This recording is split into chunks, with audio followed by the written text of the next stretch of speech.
Bonjour, bonjour à tous, bienvenue sur ce webinar. Alors, on va tout de suite rentrer sur l'ordre du jour de ce webinar. Vous allez voir, ça a comme ambition d'être très pragmatique, mais pour commencer, je vais simplement me présenter. Donc, je suis Christian Goedkunst. Je suis le dirigeant de la société CG Project Management. C'est une société qui est spécialisée vraiment en gestion de projet, plus particulièrement autour des DSI. Et nous sommes éditeurs d'une solution qui s'appelle Goutti. On aura l'occasion d'en parler à la fin de ce webinaire. Mon métier à la base, c'est manager de projet. Et j'ai notamment travaillé plus de 20 ans dans différentes DSI, et c'est pour ça que c'est un monde qu'on connaît très bien. Accessoirement, je donne également des formations dans le domaine. Alors, de quoi on va parler? Je vous propose de faire ce webinaire en abordant trois points. De parler d'abord de la vraie vie de la DSI, hein, un sujet que je pense que beaucoup de participants connaissent.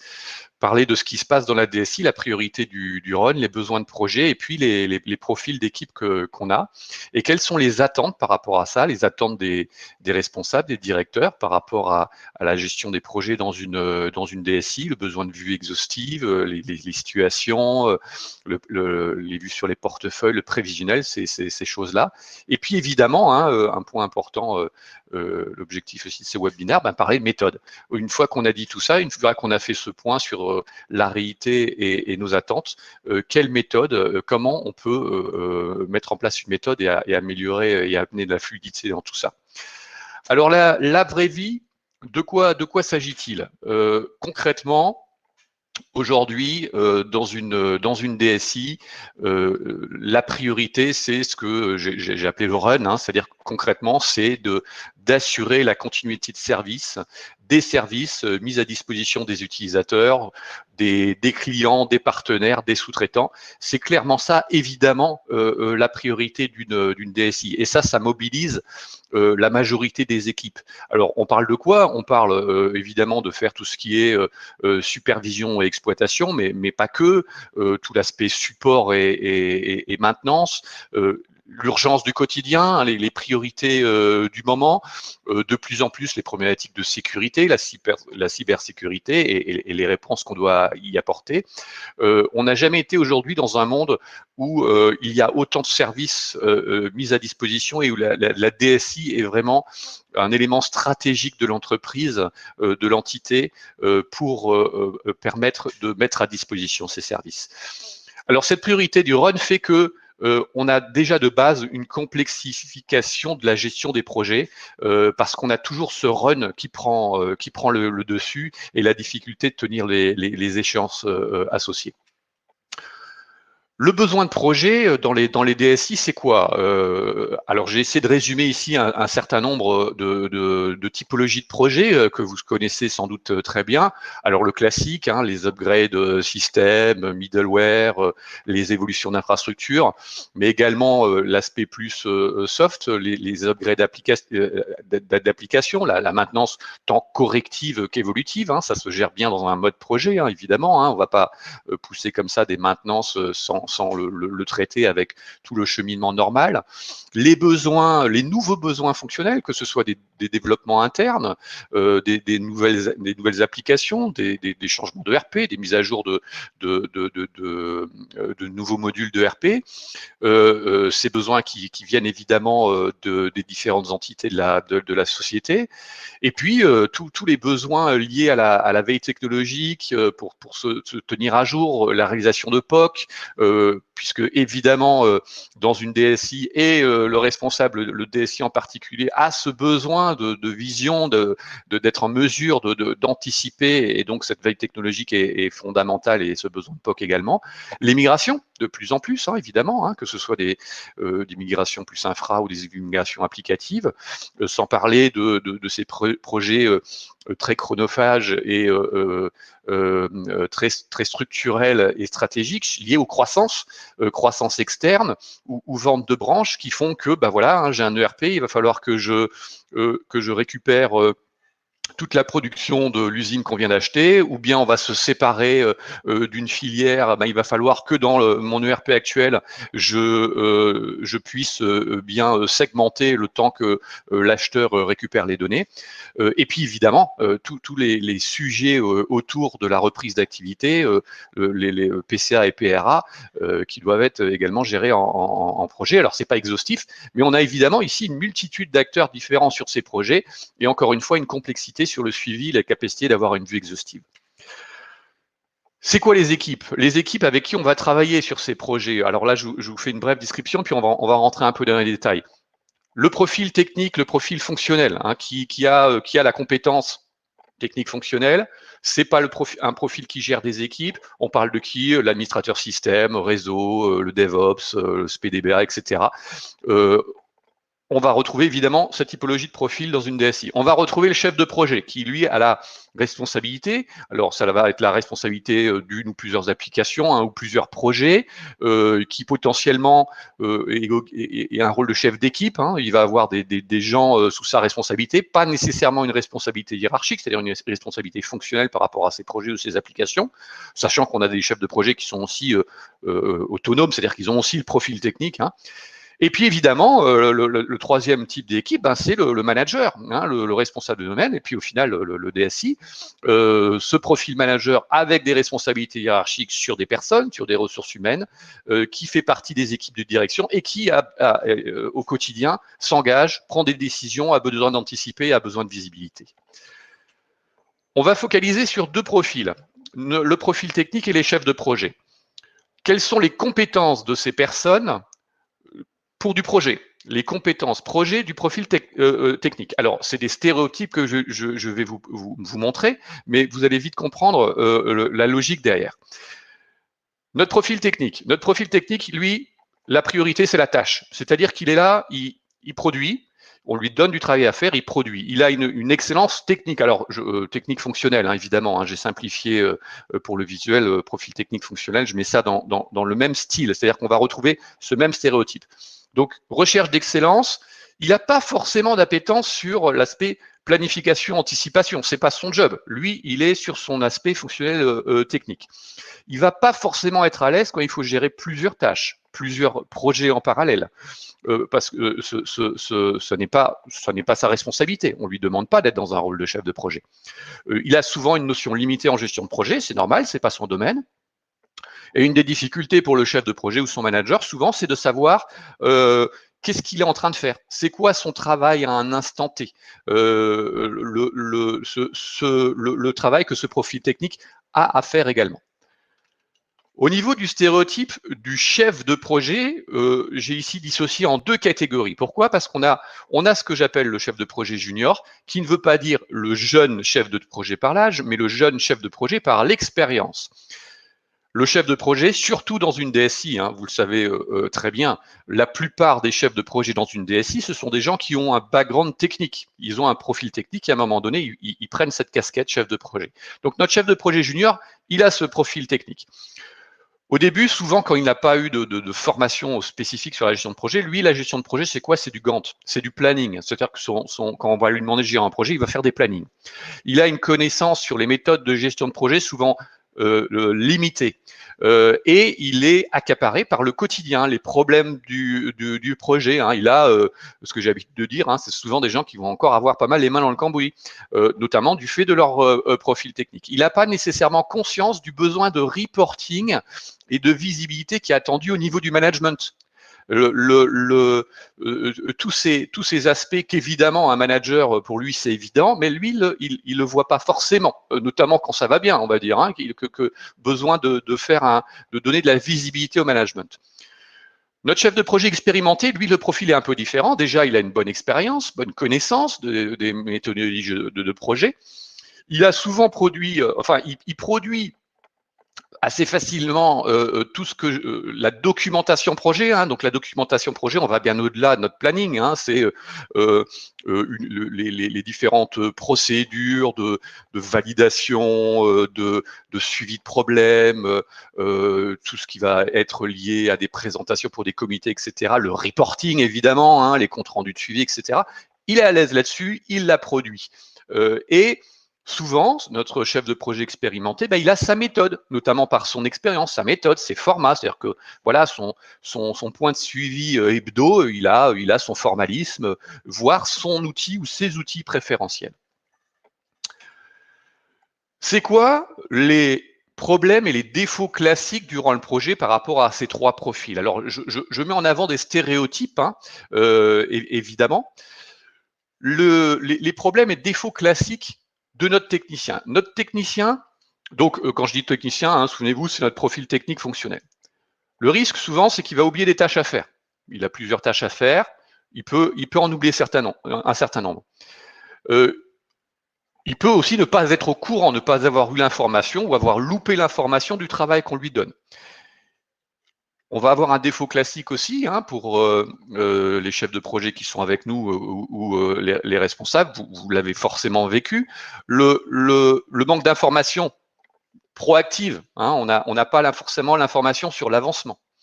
La problématique aussi du temps passé, c'est-à-dire qu'on a aussi des difficultés à avoir, au savoir le temps passé, c'est-à-dire que la personne en question ne suit pas forcément ça.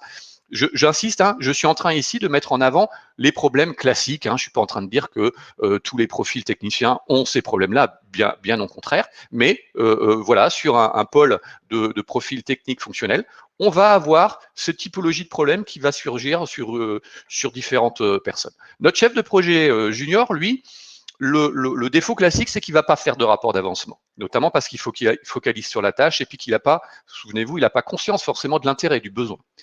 Le chef de projet junior, il y a un risque aussi qui n'alerte pas. Il va être à vouloir lui-même résoudre et ne pas remonter les problèmes. Lorsqu'on va lui parler planning, il va souvent fournir des plannings complexes, c'est-à-dire qu'il va donner son MS Project, son Gantt très complexe, très détaillé, qui est important pour lui. Mais moi, manager, je me retrouve avec mon Gantt de 300 lignes. C'est pas ça que je veux. Donc, je vais avoir des plannings complexes. Et puis, bah, vu qu'il est souvent accaparé par le quotidien, les problèmes du moment, et ben, il a ce côté souvent débordé. Le chef de projet expérimenté, lui, c'est un peu différent. Il va avoir un format, on va avoir un format de rapport qui finalement, j'ai écrit un format de rapport par chef de projet, c'est-à-dire que chaque chef de projet potentiellement peut arriver avec son propre formalisme. Donc moi, manager, ça va être un peu embêtant. Il va appliquer unilatéralement une méthode de gestion de projet. Il est expérimenté, il a sa méthodologie, il applique. Il va utiliser potentiellement des outils complexes, souvent dédiés au projet, c'est-à-dire des outils qu'il maîtrise très bien. Genre, je prends l'exemple d'MS Project parce que c'est un outil très intéressant, très poussé, mais sans connaissance, sans formation là-dessus, c'est compliqué. Et puis, il va produire parfois de l'administratif inutile. Alors, c'est quoi? Ça veut dire qu'il va dans sa méthodologie, potentiellement, il va peut-être produire pour un projet, prenons l'exemple d'un process de recettes, eh ben, il va peut-être être un peu complexe par rapport à la réalité du projet sur lequel il travaille. Ça sera peut-être adapté pour un autre, mais pour celui-là, ce qui fait qu'on va un peu faire de l'administratif inutile. Alors, les conséquences de tout ça, c'est qu'on peut avoir des points de situation pas clairs, des avancements pas à jour, une mauvaise anticipation, bref, un portefeuille de projet qui est pas maîtrisé. Alors, une fois qu'on a dit ça, c'est quoi nos attentes? Là, c'est très bien, quelque part, c'est facile, hein, je dis ce qui ne va pas. C'est quoi les attentes? Les attentes, je les ai résumées en 4 points, je pense que ça va tous vous parler. Les attentes, déjà, c'est que je veux une vue exhaustive de mes projets. Moi, DSI, je veux connaître l'ensemble des projets dans ma structure. Je veux être capable de voir sur tous les projets d'un programme, d'un client, d'un service, être capable de facilement voir ces projets-là. Et je veux les voir positionnés dans le temps. C'est un basique. Je veux avoir une situation à jour, c'est-à-dire qu'à n'importe quel moment, pour un projet, je vais être en mesure d'avoir une vision macro, hein, globalement, pourcentage d'avancement, où j'en suis, ça se passe bien, des indicateurs. Et puis, si j'ai besoin, j'aimerais pouvoir aussi aller voir le détail. Tiens, j'ai un sujet macroscopique là qui va pas bien, j'ai envie de rentrer dans le détail. C'est un basique que j'aimerais avoir. Finalement, c'est logique de pouvoir avoir cette capacité-là. Je veux avoir des rapports d'avancement, mais standardisés. C'est-à-dire que c'est compliqué quand j'ai beaucoup de projets et que j'ai 5 chefs de projet, que j'ai 5 chefs de projet qui me font des rapports d'avancement différents. Je vais déjà passer chaque fois 5 minutes à essayer de comprendre le rapport parce qu'ils sont tous sous un autre formalisme. En plus, tant qu'à faire, j'aimerais que ces rapports ils arrivent de façon régulière, à un rythme entendu. Je veux connaître évidemment mes retards, que ce soit en prévisionnel ou les réels. Et puis, c'est quoi les soucis que j'ai sur mes projets? Je veux aussi pouvoir les connaître. Ensuite, en basique, ben, j'ai envie de savoir qui fait quoi. À un instant T, je veux être en mesure de savoir un collaborateur, voici ce qu'il est en train de faire. Je veux savoir pour un collaborateur le temps qu'il consacre à son travail. D'ailleurs, projet ou pas projet. Et je veux voir sur quoi il va travailler, sur quoi il va être positionné dans le temps. Et enfin, j'ai un besoin évidemment d'analyse, de gestion de plan de charge, de vue sur le prévisionnel. Donc, j'ai besoin d'avoir une gestion de la capacité de mes équipes. Par collaborateur, je veux savoir si, ben voilà, est-ce que dans 2 mois, je peux ajouter du boulot sur telle et telle personne. Et je vais être en mesure d'analyser son temps passé, d'analyser le temps passé de mes collaborateurs, mais aussi d'un projet, hein, évidemment, pour faire une analyse à l'issue d'un projet. Et puis, je veux connaître pour un projet bah, mes dépassements de charge, mes retards, les prévisionnels, les réels, les risques, etc. Hein, ce qu'on a vu également tout à l'heure.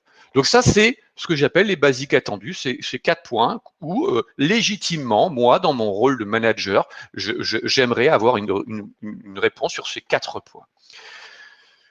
Sur ce sujet, il n'y a pas de secret, ça va passer par une méthodologie. C'est une méthodologie qu'il va falloir mettre en place pour pouvoir répondre à ça. Alors, comment on va choisir cette méthodologie? Cette méthodologie, moi, je vous propose de la choisir avec 3 grands axes. Le premier, c'est structuré par une méthodologie commune. Qu'est-ce que ça veut dire? Ça veut dire qu'il est indispensable que votre structure adopte une méthode cadre. Alors, j'insiste sur cet aspect de méthode cadre parce qu'une méthodologie cadre, ça ne veut pas dire que je ne peux pas amener un peu de finesse. Je vous explique très rapidement. Je suis dans une DSI, j'ai des gens qui font du développement, par exemple. Ces gens qui font du développement, ils vont être dans un modèle assez agile, ils vont utiliser des méthodologies comme Scrum, que vous connaissez sans doute. Et puis, il y a des gens qui vont faire des projets d'infra, même si on peut faire du Scrum, c'est un peu moins adapté quand même, et ils vont être peut-être sur de la méthodologie plus classique. Tout ça, il n'y a pas de problème, sauf qu'il nous faut une méthode cadre pour entourer tout ça. Et il faut bannir le fait d'avoir X méthodologie. Ça, c'est notre premier point. Notre deuxième point, c'est il faut une méthode pragmatique. Et ça, c'est extrêmement important. C'est-à-dire qu'on va viser l'efficacité. Il ne s'agit pas de mettre en place une méthode pour dire qu'on met en place une méthode. Notre méthode, il est juste indispensable qu'elle soit efficace. Et je dirais même plus, efficiente. Parce que, et c'est en ça où on va chasser l'administratif inutile, notre méthode, il faut aussi qu'on ait à partir du moment où j'applique une méthode, je peux aussi, je vais devoir à un moment donné consacrer un tout petit peu plus de temps pour l'appliquer, il faut que ce temps soit efficace.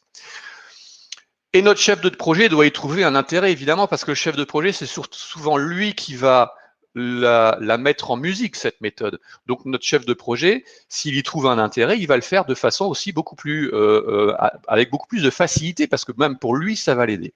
Enfin, le troisième axe, c'est que l'utilisation de la méthode, et c'est sans doute l'axe le plus important, c'est que c'est une décision de management. Si vous voulez mettre en place une méthodologie dans votre structure, il ne s'agit pas de proposer qu'on travaille avec une méthodologie, il s'agit de dire maintenant on utilise la méthode. Alors ça ne veut pas dire qu'évidemment il n'y a pas un cursus de décision sur le choix de la bonne méthode, mais à un moment donné, quand vous avez fait cet exercice, quand vous avez décidé et choisi votre méthode, elle s'applique et c'est pas négociable. C'est-à-dire que moi j'ai beaucoup vu dans quelques sociétés, hein, tout le monde ne le fait pas, mais c'est une erreur qu'on voit, des entités, des DSI qui n'arrivent pas à avoir cette méthodologie parce que c'est une proposition qui est faite. C'est une proposition qui en fait, voilà, ça serait bien d'utiliser cette méthode. Et au final, il y a 20% des gens qui vont utiliser la méthode. Et là, ça ne marchera pas. Donc cette méthode, elle est obligatoire. Ça n'est pas une option. Et le chef de projet doit l'appliquer. Évidemment, pour que ça se passe bien, cette application de méthode, par quoi on passe? Alors, juste une petite aparté, je vois qu'il y a des questions. J'ai pris un tout petit peu de temps, évidemment, à la fin de la réunion pour y répondre. Comment je vais mettre en place cette méthode et justement, comment je vais faire pour avoir l'adhésion? Eh ben, la méthode, c'est comme le reste. Ça va passer par un, alors j'appelais ça un POC, hein, le Proof of Concept. On pourrait faire un pilote, hein, qu'importe. L'idée, c'est de dire, je vais la tester. Je vais m'assurer que cette méthode, elle est adaptée pour ma structure parce que une méthode peut être très adaptée pour une entreprise qui fait du marketing et pas du tout adaptée pour cette même méthode pour une entreprise qui fait de la recherche médicale. On va quand même vérifier évidemment que cette méthode répond bien à ma réalité. Pour faire ce POC, on va choisir un projet, un vrai projet. Il est indispensable, si vous voulez que ce POC soit utile, que vous travaillez sur de la vraie donnée. Hein. L'idée, c'est ça. Hein. Quand je dis vrai projet, c'est que c'est de la vraie donnée. Hein, parce que le simuler un projet, ça marche pas. Il faut un projet sans complexité. On est dans un POC. Donc, il ne faut pas quelque chose qui soit trop complexe, notamment parce que vu que vous êtes dans un choix de méthode, si vous êtes dans un projet trop complexe, vous n'allez pas prendre le temps, vos équipes ne vont pas prendre le temps de, en plus, devoir tester la méthode. Et il faut que le chef de projet soit impliqué, c'est-à-dire qu'il faut que ce soit un chef de projet, le ou les, qui vont faire ce POC, soit évidemment des acteurs sur le choix de la méthodologie. C'est que c'est un sujet qui les intéresse. Période de temps limitée parce que ce POC, il faut qu'il ait une fin. 1 à 2 mois, ça suffit la plupart du temps. Hein, c'est vraiment par expérience que je vous parle. La fois sur 10, c'est 2 mois. Hein. Ça suffit largement pour tester une méthodologie de gestion de projet. Et on va, si nécessaire, parce que vous allez me dire, oui, ben 1 ou 2 mois, des projets d'1 ou 2 mois, j'en ai pas beaucoup. Dans ce cas-là, on peut prendre qu'une partie du projet. C'est-à-dire qu'on va, opérer, utiliser cette méthodologie sur une étape du projet. Qui dit POC dit bilan. On va vérifier que nos objectifs sont atteints. On va prendre évidemment un feedback du chef de projet et il va avoir cette validation par le management. Mais une fois qu'on a fait ça, on n'a pas fini. Parce que là, on a parlé, on vient de finir le POC, on a validé, ou pas d'ailleurs, potentiellement, on peut dire, bah non, c'est loupé, on va essayer de trouver une autre méthode. Et on va une fois que cette méthode est actée dans le travers du POC, eh ben, on va rentrer dans une problématique de conduite du changement.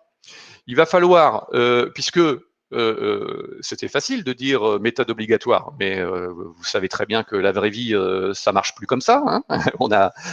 On n'est plus au XXe siècle. Il va falloir expliquer. Donc, on va expliquer le besoin et les bénéfices attendus, pourquoi il nous faut une méthodologie et pourquoi il faut l'utiliser et surtout, qu'est-ce que ça va apporter aux gens qui vont l'utiliser. Et les gens qui vont l'utiliser, on a 3 profils, le collaborateur, le chef de projet, le manager, parce que cette méthode, ça ne se limite pas au chef de projet. Le collaborateur, pour que ça marche, il va falloir qu'il fasse son job aussi.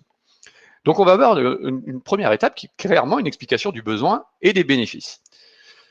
C'est de la communication. Une fois qu'on a expliqué ça, on va mettre en place les outils. Et là, j'arrive pour la première fois, il faut le mot outil. Pourquoi? Parce que pour que votre méthode fonctionne, il va tout de suite falloir l'appuyer sur des outils qui vont permettre d'appliquer cette méthode. Il est indispensable d'avoir un ou plusieurs outils, un c'est l'idéal, on en parlera, qui appliquent la méthode. Parce que ça va tout simplement faciliter le déroulement de cette méthode et on va implémenter ces outils avant de former nos collaborateurs. Et donc, c'est la 3e étape et on va les former. Il y a une phase de formation. Selon les outils que vous allez utiliser, elle va être plus ou moins lourde, mais on va former à la méthodologie à partir des outils, ce qui est c'est un aspect pragmatique des choses, c'est-à-dire qu'on ne se contente pas simplement de former sur une méthode, on forme sur cette méthode à partir d'outils. Donc, ça va aller beaucoup plus vite pour l'appliquer. Il est intéressant, notamment dans des structures assez importantes, de définir des référents pour ces outils. Et on va prévoir des points d'accompagnement après les formations pour accompagner les personnes. La formation, c'est une chose, mais on a ensuite un accompagnement au démarrage qui va être nécessaire. Là, on est en train de mettre toutes nos chances de nos côtés pour que cette méthode soit appliquée. Alors maintenant, je vais vous parler de méthode, évidemment. Nous, CG Project Management, cette méthodologie, on a une méthodologie qu'on a implémentée dans une solution qui s'appelle Gouti. Qu'est-ce qu'on va y retrouver? On va y retrouver un peu la logique que je viens de vous expliquer. C'est-à-dire que on a une méthodologie et un outil. La méthodologie et l'outil vivent ensemble. On a une méthodologie pragmatique. Un point clé, pragmatique et éprouvé, parce que c'est quelque chose qui est le résultat de nombreuses années d'expérience. Pragmatique parce qu'on est dans la vraie vie. Ça va accompagner le chef de projet. On reprend le point qu'on a vu tout à l'heure, c'est-à-dire qu'il s'agit que le chef de projet il trouve un avantage. Il faut que ça lui serve. On va aider à cadrer le travail du collaborateur. On va offrir de la visibilité au manager et on va optimiser la donnée. C'est-à-dire qu'on a la même donnée qui va être mise à disposition pour le collaborateur, le chef de projet et le manager. Alors, ça, c'est très bien, belle plaquette marketing, mais concrètement, les réponses aux problèmes. Souvenez-vous, je vous ai dressé un stéréotype des problèmes par rapport à nos profils. Le responsable technique fonctionnel. J'avais dit, il a oublié des tâches à faire. Évidemment, il nous faut un outil qui va lui donner ces tâches. L'outil va avoir un visuel sur le travail qu'il a à faire. Il ne sait pas ce qu'il a à faire, il va être notifié. Il va recevoir des informations, tant sur le web ou par une application mobile, qui l'informe qu'il a des tâches à faire. N'informe pas de l'avancement. Nativement, il va avoir possibilité de voir ses tâches dans un Kanban, et rien qu'en déplaçant ses tâches dans le Kanban, il nous donnera une information. Et il pourra aller plus loin s'il veut. Ne donne pas, ne sait pas son temps passé. Dans l'outil, dans le même outil qui lui donne ses tâches, il a capacité de nous donner le temps qu'il consacre à ses tâches. Notre chef de projet junior, il ne fait pas des rapports d'avancement. Eh ben, notre outil, il va lui proposer de réaliser des rapports standardisés, pré-remplis. N'alerte pas. On va mettre en place une solution qui permet de gérer les problèmes, des listes de problèmes. Dans mon outil qui gère mes tâches, je suis en mesure de créer directement des problèmes. Fournit des plannings complexes, eh ben, il n'aura rien de spécial à faire. Il va avoir nativement des macro-plannings générés à partir de ces plannings détaillés dont il a besoin. Hein, son planning complexe, il en a besoin. Eh ben, il ne fait rien. Il n'a pas besoin de faire quelque chose pour faire un macro-planning. C'est nativement proposé. Toujours débordé, on optimise les données parce que justement, l'exemple que je viens de donner, hein, si j'ai un Gantt très détaillé, eh ben, je n'ai pas à consacrer du temps pour faire un macro-planning. C'est nativement fait. Donc, je vais répondre je vais optimiser la charge de mon chef de projet. Notre chef de projet expérimenté, le problématique de format, on a une méthode. L'outil propose une méthode, donc ça veut dire qu'elle propose des formats, donc elle propose des rapports types. Tous mes chefs de projet me font des rapports dans le même formalisme. Applique unilatéralement une méthode de gestion de projet, ben là, on a une méthode commune dans l'outil, qui est une méthode cadre, qui permettra quand même de rentrer dans des méthodologies plus fines. Utilise des outils complexes dédiés aux chefs de projet, on a un seul outil qui va répondre aux besoins collaborateurs, managers, chefs de projet. Produit parfois de l'administratif inutile. Notre donnée est optimisée, je l'ai déjà dit, on va pouvoir l'utiliser à plusieurs niveaux. Alors, ce que je vais faire, hein, il ne s'agit pas ici de vous faire une présentation détaillée de Gouti, ce n'était pas du tout l'objectif de mon webinaire. Je vais simplement vous passer une courte vidéo de 2 minutes sur cette méthode et cet outil Gouti, et ensuite on prendra la suite et je répondrai à vos questions. Gouti est un ERP de gestion de projet dédié au travail des chefs de projet, à la collaboration des équipes et aux besoins de vue transverse des managers. Il assiste le chef de projet dans son travail en proposant une méthodologie pragmatique. Elle débute par la rédaction d'une charte qui cadre le périmètre du projet. Le chef de projet détermine ensuite l'ensemble des tâches à réaliser et les planifie. Cette planification est représentée dans un calendrier du projet, un Gantt et un macro-planning. Durant la réalisation du projet, il effectue un reporting d'avancement à l'aide du rapport Flash. Il bénéficie encore d'un ensemble de fonctionnalités qui lui permettent de gérer et suivre les actions, les problèmes, les charges de travail et les coûts associés, ou encore les risques et demandes de changement. Gouti accompagne le collaborateur dans son travail. Il suit les tâches, actions et problèmes qui lui sont affectés dans ses vues Kanban. Il fait part de sa progression et échange des commentaires et des documents partagés sur les activités avec les autres acteurs du projet. Il consulte son travail dans un calendrier personnel et le synchronise avec Outlook ou Google Agenda. Le collaborateur peut suivre ses activités directement sur son smartphone avec l'application mobile Gouti. Dans sa feuille de temps personnelle, le collaborateur reporte son temps passé sur les tâches projet ou hors projet. Pour la gestion du portefeuille de projet, Gouti permet un management transverse. Un récapitulatif global offre au manager des indicateurs de suivi du portefeuille. Il visualise la liste de l'ensemble des projets et leur progression, ainsi que le planning multiprojet. Il bénéficie également de vues sur les collaborateurs pour suivre leurs activités, calendrier et feuilles de temps, ainsi que les taux d'occupation sur les projets ou hors projet. Pour aller encore plus loin, le manager peut suivre les finances détaillées des projets, le suivi et la gestion des temps passés, une base de capitalisation des connaissances ou encore la gestion des clients. Avec Gouti, pilotez votre portefeuille de projets avec méthode et pragmatisme.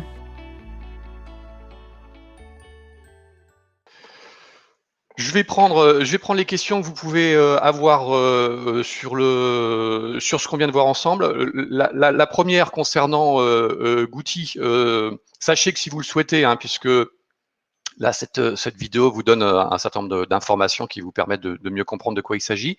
On a des webinars de présentation spécifiquement de Gouti. Maintenant, vous pouvez très bien directement nous contacter si vous voulez qu'on ait un échange par rapport à la solution et la méthodologie, et on pourra organiser ça évidemment avec vous.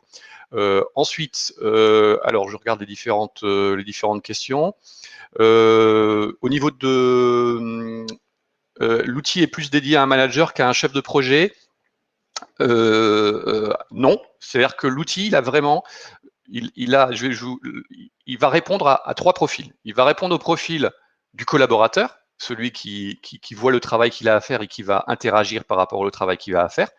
Il va répondre aux besoins du chef de projet par rapport à toute l'aide qu'il va avoir pour gérer son projet, les créations de rapports, les suivis, les macros, etc.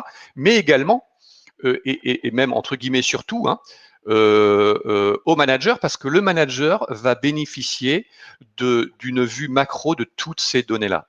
C'est-à-dire que notre manager, il va être en mesure d'aller voir son portefeuille de projet et d'aller finement dans la donnée s'il souhaite pour voir les rapports, etc. Donc, on n'a pas de... très clairement, aujourd'hui, nos clients, on a ces trois profils, plus particulièrement le profil manager et chef de projet, parce que pour des petites structures, il arrive parfois qu'il y ait peu de profils purement collaborateurs, mais ce n'est pas un outil spécifiquement dédié pour un manager ou un chef de projet. Et d'ailleurs, c'est aussi ce qui fait le succès de la solution, c'est que la solution n'est pas spécifiquement une solution de management ou une solution de gestion de projet. Et c'est pour ça que dans notre communication, aujourd'hui, on parle plus de RP de gestion de projet, parce que on est bien au-delà de simplement répondre à des problématiques de chef de projet. Sur question concernant les webinaires Gouti, c'est des webinaires qui durent 45 minutes également. Et là, on est vraiment dans la présentation de l'outil. Et par l'exemple, on va vous montrer exactement comment ça fonctionne. Un exemple par rapport à tout ce qu'on a dit. Mon technicien, à un moment donné, il a besoin, il y a quelque chose qui ne va pas. Il y a quelque chose qui ne va pas, et ce quelque chose qui ne va pas, moi, chef de projet, j'ai besoin de le savoir, et potentiellement, ça va être très important, et mon manager a besoin de le savoir. N'oublions pas, on est sur le sujet de la méthodologie. Qu'est-ce qui se passe si je mets pas de méthodologie? Ce qui se passe si je mets pas de méthodologie, mon collaborateur, il va peut-être me le dire comme ça dans un point, comme ça, de façon informelle. Je peux perdre l'information. J'ai une méthodologie qui, dans l'outil, va me permettre de faire des communications, mais des communications tracées. C'est-à-dire que lorsque je vais communiquer mon souci, je ne vais pas le communiquer n'importe où. Vous n'allez pas trouver un chat sur l'outil, par exemple, mais vous allez avoir un système de commentaires associé à des tâches qu'on va notifier des gens. Donc, mon collaborateur, il va notifier son chef de projet pour dire, voilà, j'ai tel problème. Le chef de projet voit cette notification. Dans l'outil, il ne va pas la chercher ailleurs. Il n'a pas besoin d'aller ouvrir ses mails. Il va aller, d'ailleurs qu'il soit prévenu ou pas, à un moment donné, s'il ira sur la tâche, il verra le sujet. Il voit le sujet, soit il considère que ce n'est pas important, ou bien il va y répondre directement, soit effectivement on a un vrai sujet. Si on a un vrai sujet, il va créer un problème. Ce problème, derrière, il va avoir plusieurs façons de le mettre à disposition de son manager.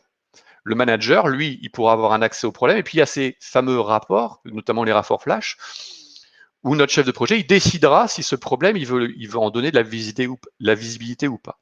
Donc là, vous voyez, il y a une information qui est rentrée dans l'outil et qui va être réutilisée pour nos trois profils. C'est en ça aussi, ou par rapport à votre question, est-ce que c'est un outil plus dédié manager, chef de projet? C'est un outil qui va prendre en compte ces trois sujets, ces trois points. Je continue sur les autres points que vous demandez. Au niveau de la facilité d'utilisation. Sur la facilité d'utilisation, sachez que du fait alors ça c'est pas moi qui le dis, je le disais au début, aujourd'hui c'est nos clients qui le disent, du fait qu'il est très, très pragmatique, il y a une prise en main qui est assez rapide, et la plupart du temps, les clients qui démarrent avec Gouti font des sessions, on fait des sessions en webconférence, 3 sessions d'1 heure et demie, Et ce sont des sessions qui permettent justement d'être à l'aise avec la solution. Ensuite, on fait un petit accompagnement pour savoir comment ça se passe. Mais avec ce mode de fonctionnement, on a très rapidement des équipes qui qui utilisent la solution avec facilité. Autre point, autre question sur les profils au niveau des sociétés qui travaillent avec nous. Alors, c'est pas un outil forcément dédié à la DSI, mais il se trouve qu'aujourd'hui, alors sans doute par rapport à notre expérience, puisque nous, notre expérience de gestion de projet, elle vient quand même beaucoup du monde de la DSI, c'est la plus grosse proportion de clients qu'on a sont des clients côté DSI. Cependant, on a un certain nombre de clients non négligeables qui ont commencé à la DSI et qui élargissent, qui aujourd'hui, la méthodologie a été appliquée, l'outil est utilisé dans toute l'entité, dans toute la structure, même si elle a commencé côté DSI. La solution n'a pas d'aspect fonctionnel, ce qui fait que si je veux parler un peu de nos clients, on a des clients dans l'industrie, on a des clients dans du public, dans le service, dans la recherche. On a vraiment une panel. Vous pouvez regarder si vous êtes intéressé. Vous allez sur le site gouti.net. On a mis quelques références comme ça. Vous verrez qu'on a un panel assez large. Alors, il n'y a plus de questions pour l'instant. Je ne sais pas si éventuellement vous avez d'autres questions. Allez-y, c'est le moment. Je les regarde passer. Alors, si c'est bon pour vous, je vous propose de clôturer maintenant ce webinar. N'hésitez pas évidemment à revenir vers vous. Vous avez cg@cg-project management, c'est mon email. Sinon, vous pouvez passer aussi par contact. Et puis, il y a aussi des capacités directement par le site de nous solliciter. Vous pouvez aussi vous inscrire si vous le souhaitez à avoir un peu plus d'informations sur Gouti au webinar en passant par le site gouti.net. Merci pour votre attention et à bientôt peut-être pour parler cette fois-ci de Gouti. Au revoir et bon appétit, on y est presque.